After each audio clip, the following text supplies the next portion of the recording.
Sementara itu, pemerintah memastikan perdagangan karbon di Indonesia bersifat terbuka untuk semua pengusaha dan harus terintegrasi. Dengan hutan tropis terbesar ketiga di dunia, Indonesia memiliki potensi besar memimpin pasar karbon yang diperkirakan mampu menyerap 25 miliar ton karbon.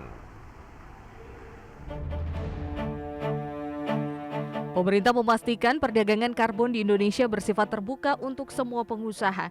Namun harus terlebih dahulu melakukan registrasi melalui Kementerian Lingkungan Hidup dan Kehutanan yang ditunjuk untuk melakukan registrasi dan sertifikasi dalam perdagangan karbon. Menteri Investasi yang juga Kepala BKPM Bahlil Lahadalia menegaskan, tata kelola perdagangan karbon berada di bursa karbon yang akan diawasi oleh OJK. Saat ini OJK masih mempersiapkan mekanisme dan peraturan termasuk menunggu ketentuan pengenaan pajak terkait bursa karbon. Dengan hutan tropis terbesar ketiga di dunia, Indonesia memiliki potensi besar memimpin pasar karbon yang diperkirakan mampu menyerap 25 miliar ton karbon. Kalau sekarang kan konsesinya itu kan dimiliki oleh perusahaan-perusahaan. Nanti semuanya dikendalikan, akan diatur tata kelolanya oleh pemerintah. Supaya apa? Karbon yang pergi ke luar negeri bisa dijual, kalau tidak ditata kelola, tidak dibuat sertifikasi, kita tidak bisa tahu berapa yang pergi. Kemudian ini juga menjadi sumber pendapatan negara kita, ya. Perdagangan karbon menjadi salah satu cara untuk mengontrol emisi karbon di suatu negara. Pemerintah Indonesia mencanangkan target dalam Nationally Determined Contributions 2023 sekaligus Net Zero Emission pada 2060.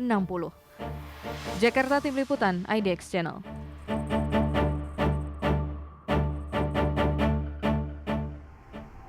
Menteri Koordinator Bidang Perekonomian Erlangga Hartarto memastikan Indonesia terus mempersiapkan perdagangan kredit karbon sehingga dapat menentukan harga karbon secara mandiri dan tidak mengikuti harga di pasar dunia.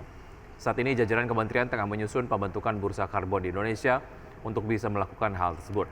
Nantinya mekanisme perdagangan karbon clearing diatur melalui sistem resi gudang atau SRG.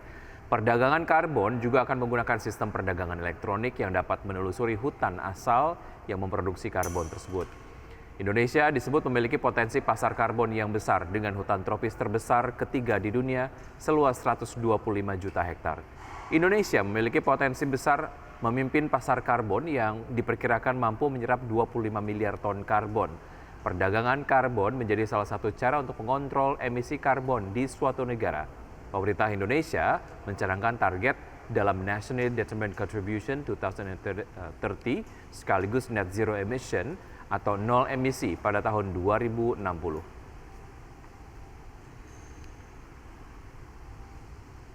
Seperti di bursa, itu fungsi daripada clearing itu menjadi penting. Nah, terkait dengan perdagangan karbon, clearing itu dilakukan melalui SRG, yaitu yang melakukan registrasi di Kementerian Kehutanan. Nah, tadi dalam pembahasan, registrasi itu di-clear-nya di awal. Jadi kalau lahan yang digunakan untuk perdagangan karbon itu sudah clear di awal, nah itu baru bisa diperdagangkan. Jadi dan perdagangannya kan menggunakan electronic trading system.